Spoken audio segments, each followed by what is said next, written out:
At a luxurious villa in Colombia, an international crime boss was enjoying a lavish life. The entire villa was protected extremely strictly by a team of armed bodyguards.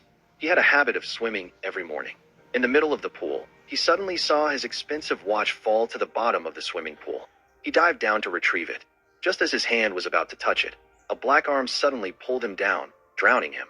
The boss couldn't breathe, struggled, and looked up hoping the bodyguard would notice, but it was too late. The mysterious man in black refused to let go of his neck. A few minutes later, his body floated to the surface. To conceal it, the man in black held his arm, making the body pretend to keep swimming. Distracting the bodyguards, he ran down to the basement and took off his tight swimsuit, revealing bulging muscles. He was the organization's #1 assassin. Arthur had never failed an assassination. What made him the best was his perfect murder plan. No gunshots, no traces left behind. He was a master of staging the scene. Arthur ignored the servants and bodyguards upstairs shouting when they saw their boss's body. They only thought the boss unfortunately had a drowning accident, not that he was murdered by an assassin. Taking advantage of the lax security, he changed into a chef's outfit and blended in with the servants. He leisurely escaped, quickly ran to his car, packed his gear, and headed towards a bridge. He raised his hand to look at his watch, carefully calculating the time the ferry would reach the bridge's underside. Adjusting his coordinates, he jumped down and clung to the tail of the small boat. Utilizing the engine's pull, Arthur easily swam without losing strength. Completing the mission only took 24 hours. He quickly drove back to the boathouse and into his isolated house. He gave the guard a bottle of fine wine as overtime pay. He expertly took a speedboat and sped away. His secret base was far from the mainland to keep his identity and missions absolutely secret. After the stressful assassination period, he put on some music to relax his mind. Next, he went to take down the information and photo of the boss and destroy them. Before acting, he spent a whole month researching his target. The Mexican boss was a notorious smuggler. Everyone around the area hated this man. He arrogantly let his henchmen beat up passersby, just because their cars blocked his way. Arthur's motto was simple. He believed pulling the trigger was easy, but the difficult part was completing the mission without anyone knowing of his existence. He ate while reading online news mentioning the boss's drowning death while swimming at his private residence. He was satisfied and went to collect his payment. After each job, he earned $1 to $2 million, enough to live lavishly for a lifetime without worries. He arranged to meet the middleman for the money at an American-style breakfast diner. The person who arrived was a silver-haired old man. He was in a wheelchair, but still looked very tough. He was Harry, Arthur's longtime friend and associate. His job was to be the middleman for the organization to pay the fee, so Arthur highly respected and cherished him. Knowing his peak abilities, old Harry wanted to ask for his son Steve to be trained by him. Because according to him, Steve was useless, a slacker. The money he earned wasn't even enough to live on, and endless debts caused him great hardship shouldering the burden. Hearing that, he immediately accepted because of the long-standing relationship between him and Harry. After receiving the reward, Arthur happily took the money and went carousing at a bar. Although a cold-blooded assassin, what man doesn't like pretty young girls? Immediately, his eyes fell on a stylish girl. So they went home to do what everyone knows, right? After the deed was done, he left a wad of cash and left. Back home, Arthur opened his computer to receive his next mission. What stunned him? This time the organization assigned him the mission to assassinate a target who was none other than Harry, his close friend. He thought the manager made a mistake, so he called to question it. But the person on the other end of the line firmly confirmed the one they wanted to eliminate was indeed him. Refusing to give up, Arthur requested a meeting with a senior manager to ask for the clear reason. He boarded a private plane sent by Dean to a secret address. Upon landing, he was met by Dean's bodyguard. Despite his appearance, the bodyguard was a world boxing champion, yet still agreed to work as a guard for Dean, showing how powerful he was. In the car, Dean was talking on the phone with his son. Whatever killing work they did outside, people like him also wished for a proper family. He explained to Arthur that 6 months ago, the organization sent 5 operatives to South Africa to deal with a drug lord. But all 5 died strangely. No information was sent back to the organization. And only the senior director and Harry knew about this deal. Investigating, the director noticed unusual transactions in Harry's bank account. Around $20 million were transferred in, suspicious. Considering his financial situation, he only had enough to get by. Furthermore, he was also bearing debts for his son. So where did the money come from? The suspicion arose. What if Harry had betrayed the organization and informed the boss to share the money? They would rather kill the wrong person than miss one. Arthur himself would have to personally execute his friend. The close relationship between the two would make this easier. Leaving no traces would be even safer for the organization. Arthur only had 48 hours to complete the mission, otherwise the organization would also hunt him down. Arthur faced inner turmoil, having to personally kill Harry. On the other hand, while working, he received a phone call. The person on the other end was Arthur. He warned Harry to leave the building immediately because the organization believed he had sold them out and was sending someone to kill him. Harry gathered important things, not forgetting to bring his self-defense gun. Following Arthur's instructions, he took the elevator route that short-circuited the entire 18th floor electrical system, disabling security cameras. He quickly headed towards the emergency elevator following his instructions. Down the elevator, he snuck through a secret passage connected to the adjacent building. When Harry escaped to the parking lot, he was completely relieved to see Arthur standing there. But looking back at the completely wrecked car, Harry finally understood his intention. He admitted to selling out the organization and praised him for arranging things so well. The security cameras didn't record anything, and maybe he would stage a robbery murder? Then, he drew a silver gun from his person, but not to shoot him back.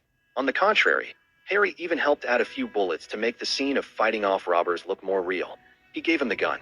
He took the gun from his friend's hand and aimed it directly at his chest. The assassin's profession did not allow him to shed tears. After the funeral, he came to Harry's grave to visit his old friend and met Steve, Harry's spoiled son. After his father's death, Steve became calmer and more obedient. He came to greet Arthur, and the two got into the car to go to the house Harry used to live in. Steve complained to Arthur that perhaps the old man hated him very much, but Arthur said that he loved him dearly, often recounting the time when Steve was a child. But he only gave a bitter laugh and said, "If he loved me, why didn't he ever call?" When the two entered the house, Arthur offered to help him financially, but Steve refused. He intended to sell his car to get enough money to buy more guns to take revenge for Harry. Despite looking like a drifter, he deeply mourned his father, wondering what son of a bitch would shoot an old man in a wheelchair. He swore he would take revenge on them, but Arthur advised caution, and then he left. As Steve was sitting in his car waiting for a friend, a black youth approached him. Suddenly, the black guy pointed a gun and demanded Steve get out of the car. It turned out this guy was a carjacker. Bitter about his father's death, thinking this guy was connected to that crowd, he grabbed his arm and slammed the black guy hard against the car, causing him pain, not forgetting to add kicks to his stomach and face. He drew a gun intending to shoot this guy, but Arthur arrived just in time to stop him, then pulled Steve into the car. He threatened the black guy not to reveal what happened tonight, or he would die. As for Steve, calming down, he finally drove away in fear. The next day, he came to meet him asking to apprentice as an assassin, coincidentally meeting Arthur walking on the street. He refused his offer, but the guy said that the old man had helped him so much before, yet now that he was in difficulty, he wouldn't help back, truly ungrateful. Arthur didn't care much. He got into the car and left. But looking back at the photo of his deceased friend and wanting to atone, he contacted Steve again to guide him to become an assassin like himself. Exactly at 7 a.m. as agreed, Steve came to meet him at a pet store. He explained to him why this profession was called mechanic, simply because they specialize in solving problems, working on contract for money. Steve pretended to know everything about this job, thinking it was as easy as pie for him. But Arthur said, "You don't know a damn thing." These words made Steve angry. He challenged him back that Arthur didn't know anything about him either. To Steve's surprise, he rattled off a stream of information about Steve from birth to adulthood, where he was born, how old his mother was when she died. All were clear in his mind. Even Steve's criminal record from high school was dug up by him. This made the guy completely impressed and submissive. The reason Arthur wanted Steve to adopt a dog was because he wanted to train him in the ability to blend in and not act on emotion like the day before. Steve had to learn how to build an external facade of a kind young man, frequently walking his dog, and whose only hobby was solving Sudoku puzzles at a coffee shop, so that no one would suspect a gentle young man of being involved in killing. After developing that habit, Arthur began teaching him shooting skills. Steve's skills increasingly improved. At first he only shot through tree trunks, but now this guy could shoot a shot that shattered a concrete slab. After that, he was required to master medical knowledge to fool life insurance companies. Only when the target he killed was considered an accident by the insurance companies would he reach the basic requirement to practice the profession. After Harry's house and car were confiscated by the bank, Steve stayed with Arthur for a while. Gradually, Steve's shooting ability became pinpoint accurate. Now it was time for Arthur to raise the difficulty of the game. He took him along to do a mission. The two arrived at an old apartment building. This was a guy specializing in arms smuggling. Inside, Arthur pretended to be a client needing weapons, demanding the dealer deliver within 1 day. He agreed and demanded payment up front. Taking advantage of the guy counting the money, he suddenly slipped a rope around his neck and strangled him until he stopped breathing. Next was the segment about staging the fake crime scene. He turned on a segment of pornographic film and placed a pillow opposite the armed smuggler's body. The cause of death this time was death due to hypersexuality. Facing Steve's puzzled look, but he still said nothing. Arthur took him into a room plastered with photos and information about the guy who had just been dealt with. Actually, this guy specialized not only in weapons, but also in drugs. He shot police, engaged in lewd acts, did all sorts of things, but still lived freely. And finally, the organization also requested him to handle it. Now it was Steve's turn. He was assigned his first mission, the big guy he often met at the coffee shop. According to his master, Steve learned that he was also a mechanic assassin from another organization. His schedule was to be at the coffee shop every morning from 9 to 10 a.m. This guy was almost impossible to touch. However, he had two weaknesses: Chihuahua dogs and young guys. Despite looking big, this guy really loved dogs, and he also wanted to find some fresh young meat as partners. Steve also had to admire Arthur's meticulous calculations. He even knew the guy's catchphrase and outlined detailed answers for Steve to easily gain his favor. Indeed, this guy fell into the trap. He invited the young man Steve to go for a few drinks. Steve agreed. He went back to meet him to prepare the tools. Here, he prepared a special heart-stopping drug. Just 6 drops were enough to handle an adult. Steve's eyes were full of admiration as he looked at him. That evening, in the crowded bar, Steve used his skills to make the fat guy laugh his eyes shut. Waiting for the moment the guy stood up, he quickly dripped the special solution into his wine glass according to Arthur's instructions. But in the end, he didn't poison him. What he wanted was the feeling of strangling or killing the opponent with his own hands. Steve deliberately left first, using the tactic soft ties tight. The big guy immediately ran after him to find him. He invited him back to his place. And guess what? Steve once again disobeyed Arthur. He said absolutely not to fight hand-to-hand with that big fat guy because he was 2 heads taller than him, but he completely ignored it. When the other guy took Steve to his private home and propositioned him, he started unbuttoning Steve's shirt one by one. Steve wasn't having none of it either. He also played along by unbuckling the guy's belt in front of him, making him smile with delight. Taking advantage of the moment he turned away, Steve grabbed the belt and tightened it around his neck. However, the difference in physique caused this guy to reach his arms back, grab his shirt, and slam him to the ground. Steve slammed a chair into the big fat guy's face, but it had no effect. Steve was lifted up by him and slammed against the wall. Then, the guy dragged Steve into the kitchen and threw him around like a frog. Taking advantage of the guy's oversight, Steve used a screwdriver to stab him in the stomach, but couldn't stop his attacks. After a while of trying, he finally made him fall down and stabbed him repeatedly in the chest. Blood soaked this guy's shirt. Steve returned to Arthur's house in a battered state, leaving him very frustrated because this punk acted on his own. He was told to handle it cleanly, but didn't listen. Now he'll feel the pain and learn his lesson. Consider it gained experience. True to tradition, he took him carousing in a bar every time a mission was completed. Here, Arthur met the pretty girl from the other day again, so he followed her. Steve was no less. He also spotted a curvy girl. After saying goodbye to his lover, Arthur went to the airport to pick up a package.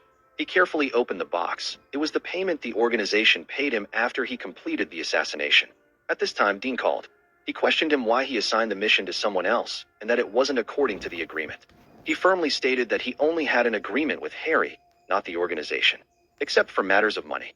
Dean learned that the person he was training was none other than Harry's son. He warned Arthur to be careful not to carry a snake that bites the home chicken. Then, Dean assigned him a new mission.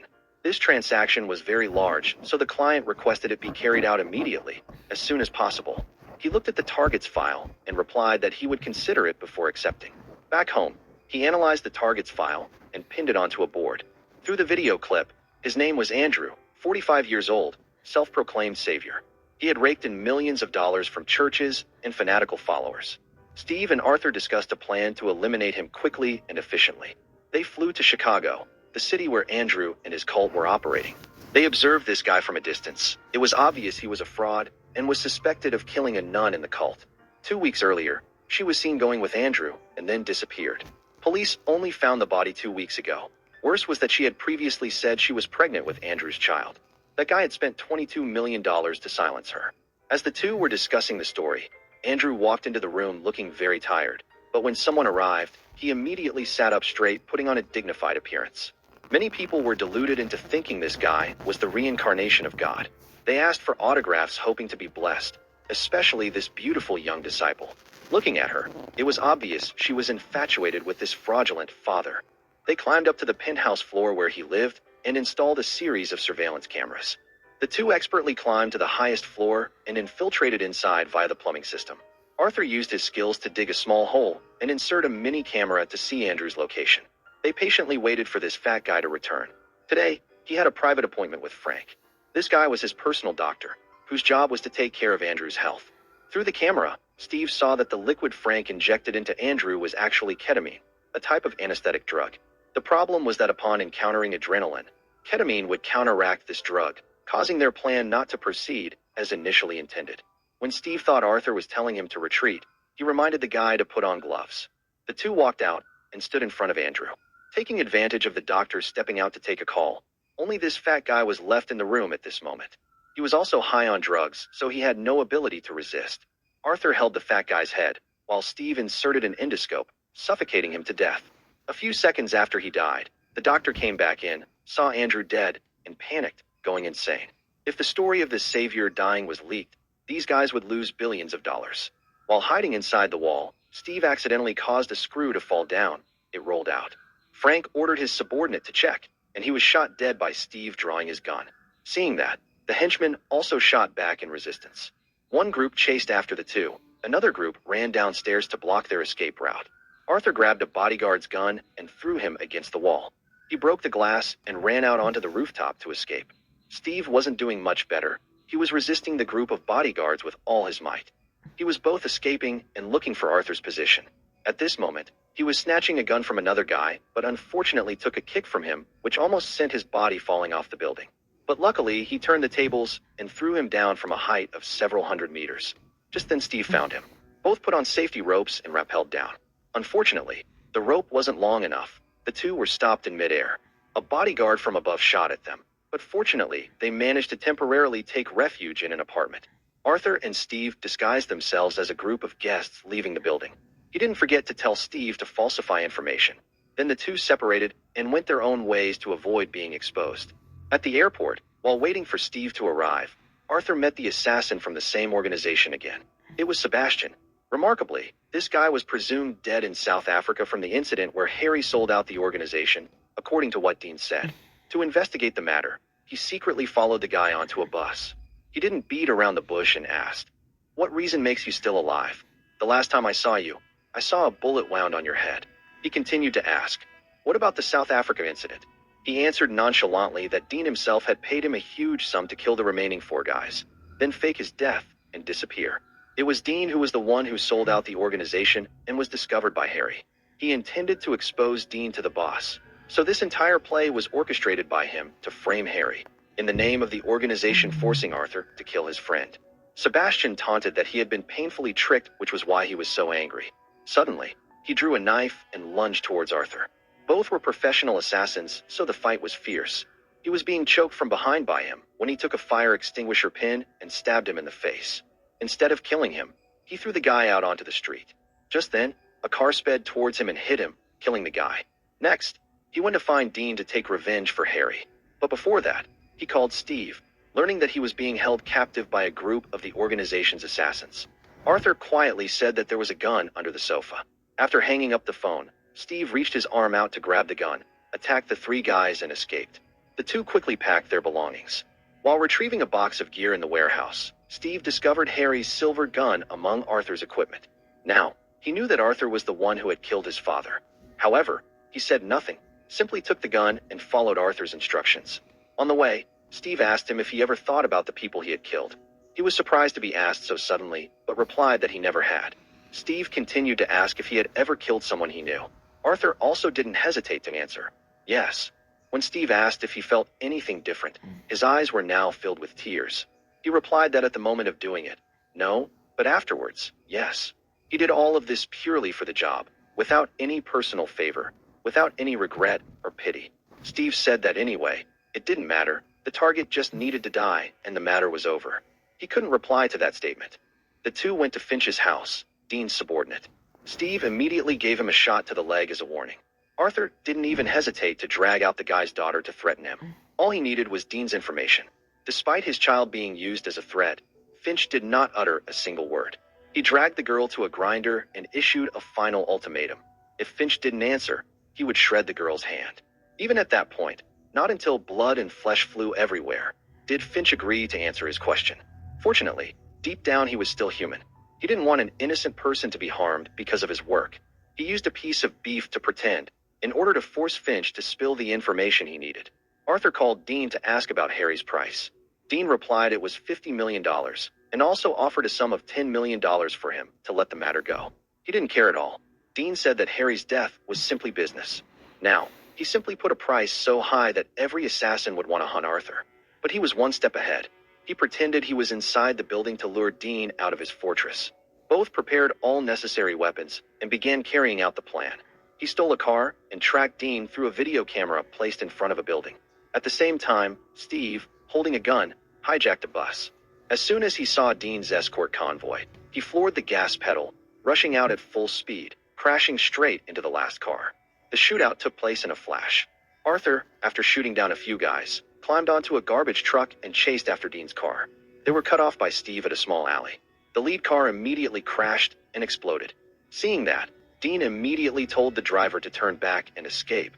But Arthur, driving the hulking garbage truck from behind, advanced, crashing straight into Dean's car. The ill-fated car was lifted up like a sheet of paper, killing everything inside, except for Dean. That guy was severely injured, crawling out. The two were waiting and emptied their magazines into the enemy, then coldly walked away. Arthur's next plan was for both of them to disappear together, changing their names. Steve asked if they would go together. He replied that it was up to him. Steve, while reaching back to get water, revealed his father's gun. Arthur knew that he had learned the truth. He quietly listened to Steve talking, without saying a single word. Both stopped at a gas station to refuel. Steve stepped outside to pump gas, then went inside to buy something. Before leaving, he even said sorry for what had happened, but Steve said, "I don't give a damn anymore." Steve pretended to turn back and check the gas nozzle. He secretly pulled it out, let the gasoline flow out, then walked away, leaving Arthur still sitting in the car, his face calm. Steve walked behind a wall, drew his gun, and shot straight towards the car, causing it to explode, burning everything inside. He visited Arthur's house again, unsure what to do next. He opened his old master's favorite music player. Then, he walked out to the garage, started his car, and drove away. After driving for a while, Steve noticed a piece of paper on the passenger seat next to him. On it was Arthur's message. "If you're reading this, I'm fucking dead." Steve smiled one last time before the car exploded. Inside the house, when the music ended, a wire was pulled, activating a switch, detonating a bomb that burned down the entire house. Going back to the past, at the scene of the gas station explosion, investigators, after reviewing the video footage, saw that the victim had slipped out of the car just before it exploded. Our assassin, somehow, still survived and killed all those who wanted to harm him.